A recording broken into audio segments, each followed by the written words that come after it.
नमस्कार दोस्तों, सर जी क्लासेस में आपका स्वागत है। तो हम लोग कंप्यूटर पोर्शन डिस्कस कर रहे थे जेएसएससी सीजीएल एग्जामिनेशन के लिए। और देखिए अभी तक जितने भी लेक्चर्स हमने कवर किया हुआ है कंप्यूटर का, तो इसका हमने जो है अलग से प्लेलिस्ट बना दिया है। तो आप लोग डिस्क्रिप्शन बॉक्स में जाना, आपको जो है वहाँ पे लिंक इसका मिल जाएगा। तो आप लोग देखिए वहाँ से जाकर प्रीवियस सारे वीडियो को देख सकते हो। और देखिए दोस्तों, हमने जो है एक कोर्स भी लॉन्च किया हुआ आपके जेएसएससी सीजीएल एग्जामिनेशन के लिए। और साथ में जो जेई के एग्जामिनेशन जो आपके होने वाले हैं, तो उसमें देखिए जो आपके जो पार्ट है सब्जेक्ट जो कि इम्पोर्टेंट है आपका। और पेपर 3 में जो आपका जेएसएससी सीजीएल में आपका आएगा, तो जिसमें कि आपका जनरल स्टडी पोर्शन है, जनरल साइंस है और कंप्यूटर बेसिक्स है आपका। तो इन सब के लिए हमने जो है कोर्स यहाँ पे लॉन्च किया हुआ है। और इसमें देखिए आपको जो है टॉपिक वाइज लेक्चर्स यहाँ पे आपको प्रोवाइड किया जाएगा, और साथ में जो है आपको सारे सब्जेक्ट के पीडीएफ भी आपको मिल जाएंगे इसी के साथ में। और ये जो है आपके लिए काफ़ी इंपॉर्टेंट रहेगा। हमने देखिए इसमें जो कंटेंट ऐड किया हुआ है, तो वो जो है काफ़ी इंपॉर्टेंट टॉपिक जो रहते हैं आपके, जो फ्रिक्वेंटली पूछे जाते हैं, तो वो सारा पोर्शन हमने इसमें ऐड किया हुआ है। और इसके साथ में प्रीवियस ईयर क्वेश्चन भी है आपका, जो कि इसमें हमने ऐड किया हुआ है। तो आप लोग देखिए इसके लिए जो है ऐप डाउनलोड करना सर जी क्लासेस के नाम से, इसका लिंक आपको डिस्क्रिप्शन बॉक्स में मिल जाएगा। और आपका कोई भी डाउट है कोई कोर्स से रिलेटेड, तो आप लोग जो है हमारे इस नंबर पर संपर्क कर सकते हो। और देखिए कोर्स का फीस हमने केवल 399 रुपीज़ रखा हुआ है। तो ये जो है आपका इंग्लिश मीडियम में अवेलेबल रहेगा। तो जो भी इंग्लिश में स्टडी करना चाहते हैं, तो वो इसमें ज्वाइन कर सकते हैं। तो आपके लिए जो है काफ़ी बेनिफिशियल रहेगा। आप लोग जो है कम टाइम में अपना प्रिपरेशन कर सकते हो। और इसके साथ में देखिए दोस्तों, जो आपका पेपर 1 है, जिसमें कि आपका क्वालिफाइंग नेचर का है, हिंदी और इंग्लिश, तो ये भी जो है आपका काफ़ी इंपॉर्टेंट है। तो इसके लिए भी हमने एक कोर्स लॉन्च किया हुआ है आपका, जिसमें कि आपको टॉपिक वाइज लेक्चर्स तो मिलेगा ही, आपको पीडीएफ भी इन दोनों सब्जेक्ट का मिल जाएगा। और जितना आपको हम इसमें प्रोवाइड करेंगे ना कंटेंट, या जो भी पढ़ा रहे हैं, आप लोग बस उतना ही करके जाओ एग्जाम में, तो आपका देखिए इसमें आराम से 30% मार्क्स तो आ ही जाएगा। 30% आपका टारगेट रखो 50% का, तो आपका जो 30% तो ईजिली आ जाएगा। बस आपको इतना ही करके जाना, आपको और कहीं से पढ़ने की जरूरत नहीं पड़ेगी, जो आपका पेपर 1 क्वालिफाइंग नेचर का है। तो इसके लिए जो है आप लोग ऐप डाउनलोड करना सर जी क्लासेस के नाम से, लिंक आपको इसका डिस्क्रिप्शन बॉक्स में मिल जाएगा। तो प्रीवियस क्लास में देखिए हमने जो है प्राइमरी मेमोरी के बारे में हमने स्टडी किया था आपका, मतलब मेमोरी जो था आपका, और उसमें प्राइमरी मेमोरी के बारे में हमने डिस्कस किया था।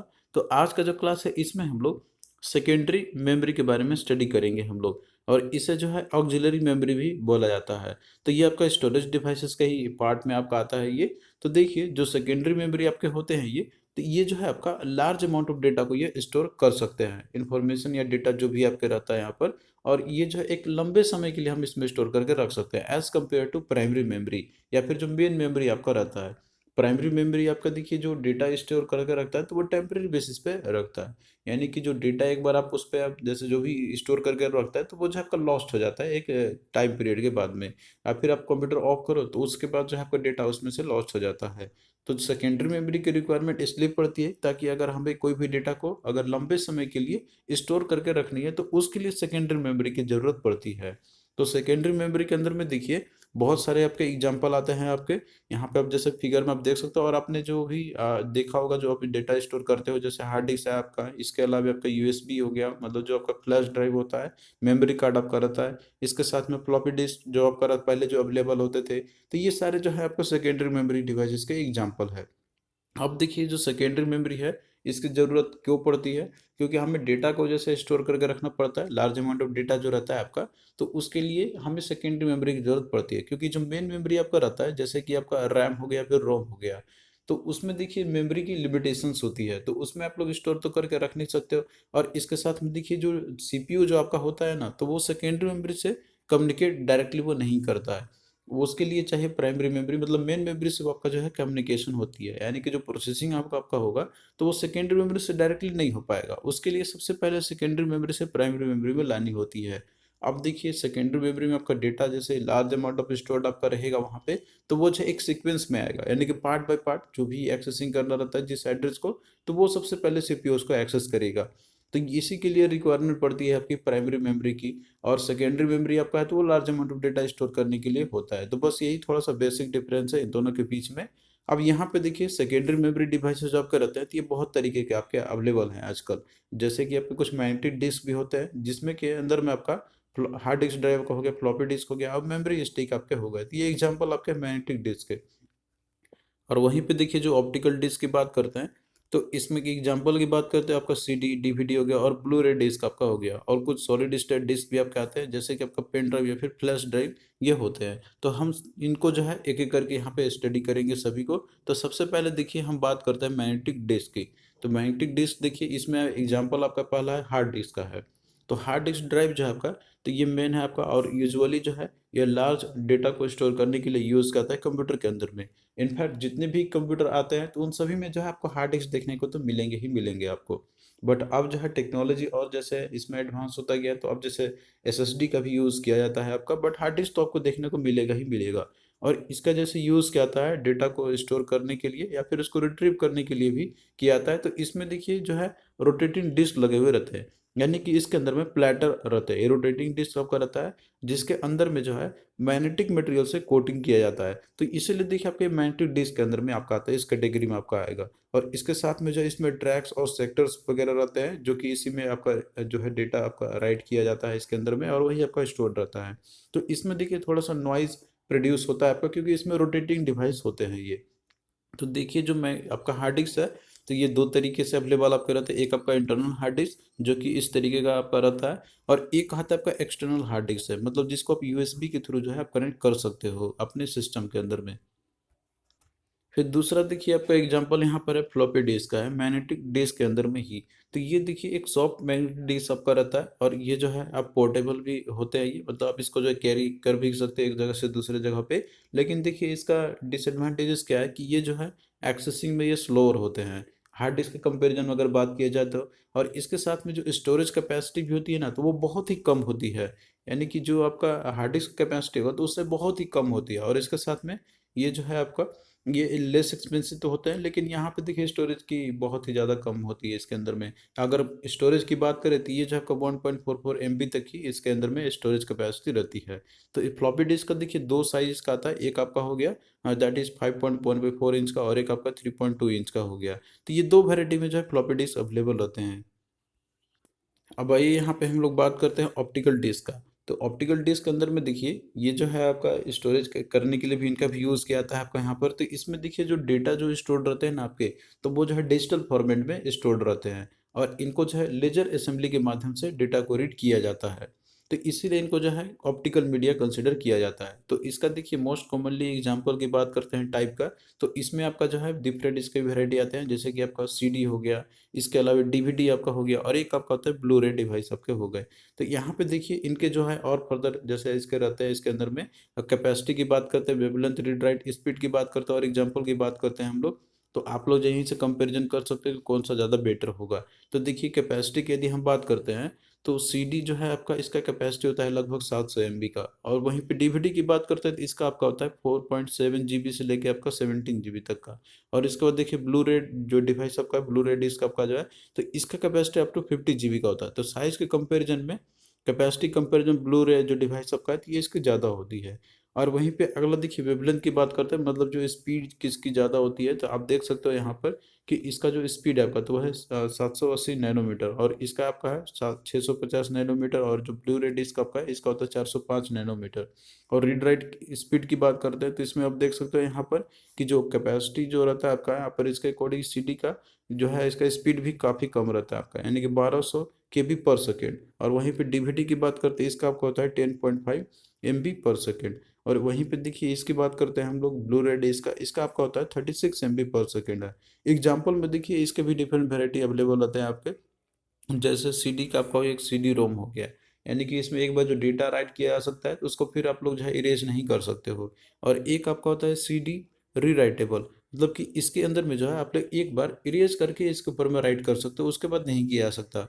और एक आपका आता है सीडी रीराइटेबल, यानी कि इसके अंदर हम मल्टीपल टाइम्स इरेज कर सकते हैं और उस पर उसके ऊपर में जो है राइट कर सकते हो।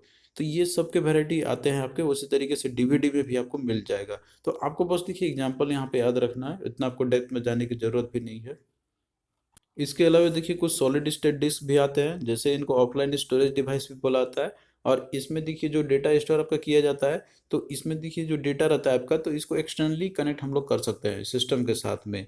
और इसमें देखिए जो आपका रहेगा, तो वो प्रोसेसिंग यूनिट के डायरेक्टली कंट्रोल में नहीं रहेगा, क्योंकि इनको जो है एक्सटर्नली कनेक्ट किया जाता है।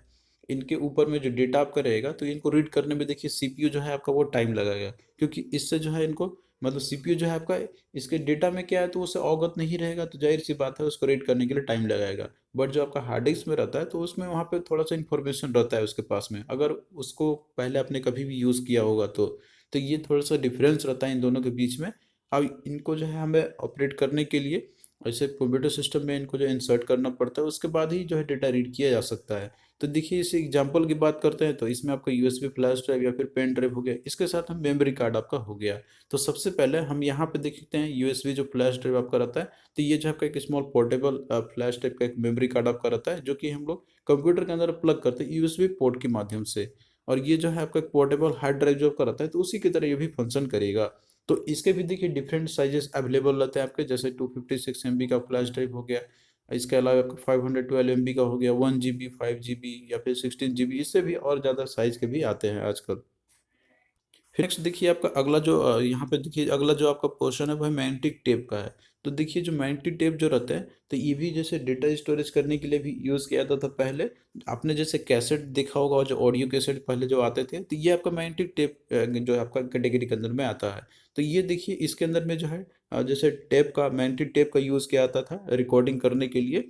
और इसमें देखिए जो मॉडर्न जो मैग्नेटिक टेप है आपका, तो ये मोस्ट कॉमनली जो है आपका जैसे कि कैसेट वगैरह जो रहते थे वो एग्जाम्पल है आपका, इसका एग्जाम्पल की बात करते हैं तो अब इसमें देखिए जो डिवाइस जो रहते थे तो वो जैसे राइटिंग और रीडिंग अगर करना रहता था तो उसका टेप ड्राइव के माध्यम से किया जाता है। और इसके अंदर में जो डेटा आपका रहेगा ना तो वो सिक्वेंसली एक्सेस किया जा सकता है। आपको देखिए कोई सॉन्ग अगर प्ले करना रहता है, मान लीजिए कि इसमें आपका लास्ट में रिकॉर्ड किया गया हुआ है, तो डायरेक्टली आप वहाँ पे जंप नहीं हो सकते हो, आपको जो है एक सीक्वेंस में जाना होगा। तो ये आपका एक सीक्वेंशियल एक्सेस मेमोरी का एग्जांपल है। अब भाई यहाँ पे हम लोग कुछ क्वेश्चंस देखते हैं जो कि आपके प्रीवियस ईयर एग्जाम में आपसे पूछे गए हुए थे। तो यहाँ पे देखिए क्वेश्चन आपका है कि the file system reside permanently on dash storage. जो फाइल सिस्टम आपका रहता है जो परमानेंटली कौन सा स्टोरेज में आपका स्टोर रहता है। तो यहाँ पे देखिए बात करते हैं हम लोग परमानेंट बेसिस पे, तो वो जो है आपका सेकेंडरी स्टोरेज डिवाइस में आपका रहता है। तो यहाँ पे प्राइमरी में तो आपका रहेगा नहीं परमानेंटली बेसिस के लिए, और इसके बाद डिवाइस तो आपका कोई होता ही नहीं है, तो सेकेंडरी स्टोरेज में ही आपका रहेगा परमानेंट बेसिस पे फाइल सिस्टम। तो क्या होगा, ऑप्शन बी राइट आंसर इसका हो जाएगा। नेक्स्ट देखिए दिया हुआ क्वेश्चन आपका कि which of the following is a volatile memory. तो वोलेटाइल मेमोरी का एग्जांपल कौन सा है। तो देखिए यहाँ पे वोलेटाइल कहने का मतलब ये हो गया कि ऐसा मेमोरी जो अपने डेटा को लॉस्ट कर देता है अगर पावर ऑफ किया जाए या फिर जो कंप्यूटर को टर्न ऑफ कर देते हैं। तो इसमें देखिए एग्जांपल आपका कैश मेमोरी है, हार्ड डिस्क है, डीवीडी है या फिर सीडी है। तो कैश मेमोरी जब का एग्जांपल है वोलेटाइल मेमोरी का, तो ऑप्शन ए करेक्ट आंसर हो जाएगा। इसके साथ में देखिए दोस्तों और भी स्टोरेज डिवाइसेस होते हैं, जैसे कि आपका ऑनलाइन स्टोरेज कैपेसिटी की, ऑनलाइन स्टोरेज की अगर हम बात करते हैं तो इसमें आपका बेस्ट एग्जांपल है क्लाउड स्टोरेज का। तो ये भी देखिए एक स्टोरेज डिवाइसेस के भी एग्जांपल आप इसको बोल सकते हो, बट ये जो है आपका ऑनलाइन मोड से है, यानी कि इसमें जो आपको कोई फिजिकल कोई स्टोरेज डिवाइस की जरूरत आपको नहीं पड़ती है। तो क्लाउड में इसमें देखिए इसका मतलब रहता है क्लाउड स्टोरेज का कि जो डेटा आपका स्टोर रहता है तो वो जो है ऑनलाइन आपका स्टोर रहता है। अब क्लाउड जैसे आप देखते हो ना कि उसके अंदर में जैसे बर्फ होते हैं और जो और भी रहते हैं पार्टिकल्स, तो वो आप मान सकते हो कि डेटा उसके अंदर में स्टोर्ड है। तो इसी तरीके से ऑनलाइन जो डेटा आपका रहता है तो वो आपका स्टोर्ड रहेगा, और उसको जो है आप लोग एक्सेस कहीं से भी कर सकते हो। जैसे आपने कोई कंप्यूटर सिस्टम में आपने आपने लॉग इन किया, आपने उसमें अपना पासवर्ड एंटर किया होगा जो भी आपको प्रोवाइड किया जाता है, आपको जो है वो कहीं से भी एक्सेस करने के लिए हेल्प करने में मदद करेगा। इसके लिए कोई आपको कैरी आउट करने की ज़रूरत नहीं पड़ेगी। तो ये देखिए एक तरीके से आप जो है सेफेस्ट तरीका मान सकते हो इसको। जैसे कि आपका अगर फिजिकल स्टोरेज आपका जो रहता है तो वो अगर डिस्ट्रॉय हो जाए या फिर जो वो क्रैश कर जाए आपका, तो वो जो है आपका डेटा लॉस्ट हो जाएगा, लेकिन इसके अंदर में आपका डेटा हमेशा के लिए स्टोर रहेगा। बस आपको जो है वो पासवर्ड याद रखने होंगे। तो ये एक तरीके से ऑनलाइन मोड में डेटा स्टोर करने का एक आपका जो है ये दिया गया फैसिलिटी है क्लाउड स्टोरेज का। तो देखिए ऑनलाइन जो मोड आपको स्टोर करने का मतलब जो क्लाउड स्टोरेज की बात करते हैं तो इसमें एग्जांपल बेस्ट आपका है जैसे गूगल ड्राइव का। इसमें भी आपको जो है कैपेसिटी दिया जाता है अप्रोक्सीमेटली आपका अप टू 15 GB तक का आपको दिया जाता है डेटा स्टोरेज का, जो कि आप इसमें फ्री इसमें जो है आप स्टोर करके रख सकते हो ऑनलाइन मोड में। इसी तरीके से फ्लिकर भी है, स्काई ड्राइव भी है। तो ये सारा जो है आपको देते हैं ऑनलाइन स्टोरेज का। अब इनको देखिए बेनिफिट क्या होता है इनका कि यहाँ पे जैसे आपका एसेसिबिलिटी ज़्यादा अच्छा रहता है और साथ में रिलायबिलिटी भी रहती है। और इसके साथ में जो है डेटा बैकअप करने के लिए देखिए जो है आपका सबसे अच्छा तरीका होता है। अगर आपका फिजिकल स्टोरेज डिवाइस मान लीजिए करप्ट कर जाए तो आप इसको बैकअप नहीं कर पाओगे, लेकिन ये आपका ऑनलाइन स्टोरेज होती है तो हमेशा परमानेंट बेसिस के लिए रहेगा और आप इसे कहीं से भी बैकअप कर सकते हो। तो ये कुछ जो है इसके एडवांटेजेस होते हैं ये। फिर इसके बाद देखिए एक आपका कॉन्सेप्ट आता है वर्चुअल मेमोरी का। तो देखिए वर्चुअल मेमोरी क्या होता है ये हम लोग यहाँ पे समझते हैं। तो ये देखिए एक टेक्निक होता है जहाँ पे जो स्टोरेज जो कैपेसिटी होती है ना मेन मेमोरी का, तो उसको एक्सटेंड किया जाता है beyond the actual size. Suppose main memory capacity अगर आपका 1 GB का है, तो जो वर्चुअल मेमोरी कंप्यूटर यहाँ पे वो क्रिएट करेगा तो वो उसके एक्चुअल साइज से भी ज़्यादा करेगा, वो अप्रोक्सीमेटली 10 GB तक का भी कर सकता है। ताकि वो जो है अपना जैसे फंक्शंस कर रहा होगा, तो वो जो है अपना एक वर्चुअल मेमोरी को एक्सटेंड कर दे। और कोई चीज़ अगर इतना भी मेन मेमोरी में अगर वो पॉसिबल नहीं हो पाता है कि वो उतना जो अवेलेबल डेटा अवेलेबल जो साइज है उसका वो अगर ना कर पाए, तो वो अपने साइज को एक्चुअली बियॉन्ड मतलब जो तरीके से जाके वो अपना एक्सटेंड कर लेता है। तो इससे हेल्प मिलता ही है कि जो कोई फंक्शंस जो होते हैं कंप्यूटर सिस्टम के अंदर में, तो उनको जो है मेमोरी शॉर्टेज का अगर कोई भी अगर कंडीशन अगर ऐसा आ जाए तो वो ऐसा फेस करने की ज़रूरत नहीं पड़ेगी, मतलब वो जो है प्रोसेस को एग्जीक्यूट कर लेगा। क्योंकि देखिए कभी मेमोरी की शॉर्टेज पड़ती है मेन मेमोरी का, तो वहाँ पे जो प्रोसेस जो होता है तो वो एग्जीक्यूट नहीं हो पाता है। लेकिन वर्चुअल मेमोरी का कॉन्सेप्ट इसीलिए डिजाइन किया गया है ताकि जो मेन मेमोरी है उसकी कैपेसिटी को एक्चुअल साइज से और ज़्यादा इंक्रीज किया जा सके। तो ये एक तरीके से ऑपरेटिंग सिस्टम खुद ही मैनेज ये करता है, यहाँ पे कोई यूजर को अलग से करने की या फिर प्रोवाइड करने की ज़रूरत पड़ती नहीं है। यहाँ पे ऑपरेटिंग सिस्टम वो खुद ही जो है अपना एक वर्चुअल मेमोरी क्रिएट कर लेता है, जो कि साइज उसका मेन मेमोरी कंपैरिजन में वो सबसे ज़्यादा होता है, यानी कि उसके साइज से काफ़ी ज़्यादा रहता है यहाँ पर। और ये अनलिमिटेड कैपेसिटी का ये मेमोरी होता है वर्चुअल मेमोरी, इसकी कोई कैपेसिटी नहीं होती है कितना ही होगा पर्टिकुलरली। और ये क्यों किया जाता है तो ये सारा कुछ जो है आपका यहीं पे लिखा हुआ है, पूरा जो प्रोसेस हमने आपको बताया हुआ है यहाँ पर। और एक आपका देखिए बफर है आपका। तो बफर देखिए ये भी एक टेम्पररी जो है फिजिकल स्टोरेज डिवाइस का ही एग्जांपल आपका है। और इसका देखिए काम होता है कि ये जो है आपका एग्जीक्यूशन जो होता है ना प्रोसेस का, तो ये उस समय होल्ड करने का ये काम करता है, डेटा जो आपका होल्ड करने का काम करता है आपका जो एग्जीक्यूशन जो होता है प्रोसेस का। अब एक प्लेस से दूसरे प्लेस पे मान लीजिए कोई डेटा को अगर होल्ड करके रखना रहता है टेम्पररी बेसिस के लिए, तो उसके लिए बफर की जरूरत पड़ती है, लेकिन ये आपके फिजिकल स्टोरेज का एग्जाम्पल है। अब आइए यहाँ पे हम लोग देखते हैं मेमोरी मेजरमेंट के बारे में। तो देखिए मेमोरी को मेजरमेंट करने के लिए जो है कुछ यूनिट की ज़रूरत पड़ती है। तो कंप्यूटर सिस्टम के अंदर में जो है आप कोई भी मेमोरी का आप यूज़ करते हो, तो उसमें जो मेमोरी का मेजरमेंट किया जाता है आपका, तो उसमें जो है मेनली आपके इन सारी चीज़ों से किया जाता है। जैसे कि आपका हो गया बीट, हो गया बाइट, आपका हो गया निबल, हो गया किलो बाइट है, आपका मेगा बाइट है, जीगा बाइट है, टेरा बाइट है। तो ये सारे जो यूनिट है जो यूज़ किया जाता है आपका, तो इसमें से जो सबसे छोटा यूनिट है आपका तो वह है बीट है। और इसका देखिए जैसे फुल फॉर्म होता है बाइनरी डिजिट, जो कि आपका आइदर 0 या 1 के फॉर्म में ही रहेगा। उसके बाद आपका बाइट हो जाएगा। तो बाइट जो है तो ये आपका अप्रोक्सीमेटली जैसे इसकी बात करते हैं हम लोग, तो ये 8 बिट का कम्बिनेशन आपका होता है, तो 8 बिट मिल के बनेगा आपका 1 बाइट। और अगला आपका निबल है, तो निबल देखिए 4 बिट का कम्बिनेशन आपका होता है ये। और जैसे 1 निबल बनाने के लिए 4 बिट की जरूरत पड़ेगी। तो आप अगर यहाँ से बात किया जाए कि जैसे बाइट आपका है तो वो कितना निबल का, तो वो आपका 2 निबल के बराबर होगा। तो ये सारा चीज़ आपको याद रखना है यहाँ पर। और जो मोस्ट कॉमनली यूनिट है आपका डेटा स्टोरेज कैपेसिटी का, तो वह है आपका बीट है, जो कि इसकी बात करते हैं हम लोग यहाँ पे। और इसके बाद और जो आप बढ़ते जाओगे तो वह है आपका फिर बाइट आपका मिलेगा, जिसे ऑक्टेट भी बोला जाता है, क्योंकि देखिए इसमें 8 बिट का कम्बिनेशन रहता है, तो आप ये इसको जो है ऑक्टेट भी बोला जाता है। अब आइए यहाँ पे क्वेश्चन हम लोग देखते हैं। तो देखिए क्वेश्चन है आपका यहाँ पर, which among the following is a term representing unit of data storage in a computer memory. तो इनमें से कौन सा एक टर्म है जो रिप्रेजेंट करता है डेटा स्टोरेज का, यूनिट की बात कही जा रही है। तो यहाँ पे देखिए दिया पिक्सल, डेसिमल, ऑक्टेट, पॉइंट या फिर फ्रेगमेंट। तो इसका देखिए ऑक्टेट जो है आपका ऑप्शन सी जो है राइट आंसर इसका आपका हो जाएगा। नेक्स्ट देखिए क्वेश्चन आपका unit of 8 bit memory cell group is called. तो जो देखिए यहाँ पे यूनिट होता है 8 बिट मेमोरी सेल ग्रुप का, तो इसे हम लोग क्या बोलते हैं। तो इसका देखिए आपका होता है दैट इज बाइट आपका हो जाएगा। 8 बिट जो आपका कम्बिनेशन जैसे 1 बाइट का आपका होता है, तो ऑप्शन सी जो है राइट आंसर हो जाएगा यहाँ पर। तो आप जो है यहाँ पे एक समरी के तौर पे देख सकते हो, जो मेमोरी मेजरमेंट का आपका जो रहता है यहाँ पे सबसे छोटा यूनिट है आपका वह है बीट। तो 1 bit is equal to binary digit के बराबर आपका होगा, जो कि आइदर 0 या 1 के फॉर्म में आपका होगा। इसके बाद जो है आपका 8 बिट का कम्बिनेशन जो थी 1 बाइट आपका बनेगा ये, और that is equal to 2 nibble के बराबर आपका बनेगा। अब यहाँ पे देखिए आपका कन्वर्जन से भी क्वेश्चन आपका पूछा आता है। जैसे कि क्वेश्चन आपका रहता है कि 1 KB इज इक्वल टू कितना बाइट आपका होगा। तो 1 KB इज इक्वल टू आपका होता है दैट इज 1024 बाइट। इसी तरीके से 1 MB अगर आपसे पूछा है तो ये आपका होगा 1024 KB आपका हो जाएगा। 1 GB is equal to 1024 MB। और 1 टेराबाइट जो आपका दिया होता है 1024 GB आपका हो जाएगा। तो इस तरीके से जो है आप लोग देख सकते हो, जो मेमोरी मेजरमेंट का यूनिट आपका रहता है तो वो आपका इस तरीके से इंक्रीजिंग ऑर्डर में जाएगा। इसके बाद आपका देखिए यहाँ पर आएगा पेटाबाइट, फिर एक्साबाइट, फिर जेटाबाइट, फिर योटाबाइट, फिर ब्रोंटोबाइट और लास्ट में आपका है जियोबाइट। तो इसमें देखिए जो सबसे स्मॉलेस्ट यूनिट है आपका तो वो है बीट, है मेजरमेंट करने का। और जो सबसे हाईएस्ट मेमोरी मेजरमेंट यूनिट है आपका तो वो है जियोबाइट। तो ये जो है आप लोग याद रखना, एक सीक्वेंस में आपसे पूछा जा सकता है, तो ये जो है आप लोग पोर्शन को याद रखना। अब आइए यहाँ पे हम लोग कुछ क्वेश्चंस करते हैं हम लोग, जो कि इंपॉर्टेंट आपका एग्जाम पॉइंट ऑफ व्यू से। और यहाँ पे देखिए जो आपका क्लास जो रहता है तो ये ऑनलाइन कराने में यहाँ पे यूट्यूब पे थोड़ा सा टाइम आपका लग जाता है। बट देखिए जो कोर्स है आपका तो वहाँ पे जो है वहाँ पे हमने लगभग पूरा 80% खत्म करा दिया कंप्यूटर का। तो वहाँ पे क्योंकि देखिए क्लास रेगुलर कराए जाते हैं तो वहाँ पे आपका टाइम पे इजिली हो जाएगा सारे सब्जेक्ट जो आपको हम यहाँ पे करा रहे हैं।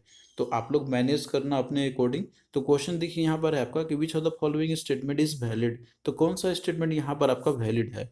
इसमें देखिए पहला आपका दिया 1 KB is equal to 1024 bits. तो यहाँ देखिए 1024 बीट्स आपका दिया हुआ है, जबकि होता है आपका byte. 1024 byte is equal to आपका होता है 1 KB। तो ये तो आपका गलत है। अगला देखिए यहाँ पे दिया हुआ है कि 12, यहाँ पे आपका देखिए दिया हुआ है 2048 bit is equal to 1 MB। ये भी आपका गलत है, ये होता नहीं है। यहाँ पे देखिए 1000 kilo bit is equal to 1 MB, ये भी गलत है आपका। नेक्स्ट यहाँ पे दिया हुआ है 1024 kilobyte is equal to 1 MB। तो ऑप्शन 4 यहाँ पे आपका सही दिया हुआ है। तो आप लोग जो है ये वाला सीक्वेंस याद रखना। तो कोई भी क्वेश्चन आपको पूछा जाएगा इस तरीके से तो वो आप लोग इसको इजिली बता सकते हो।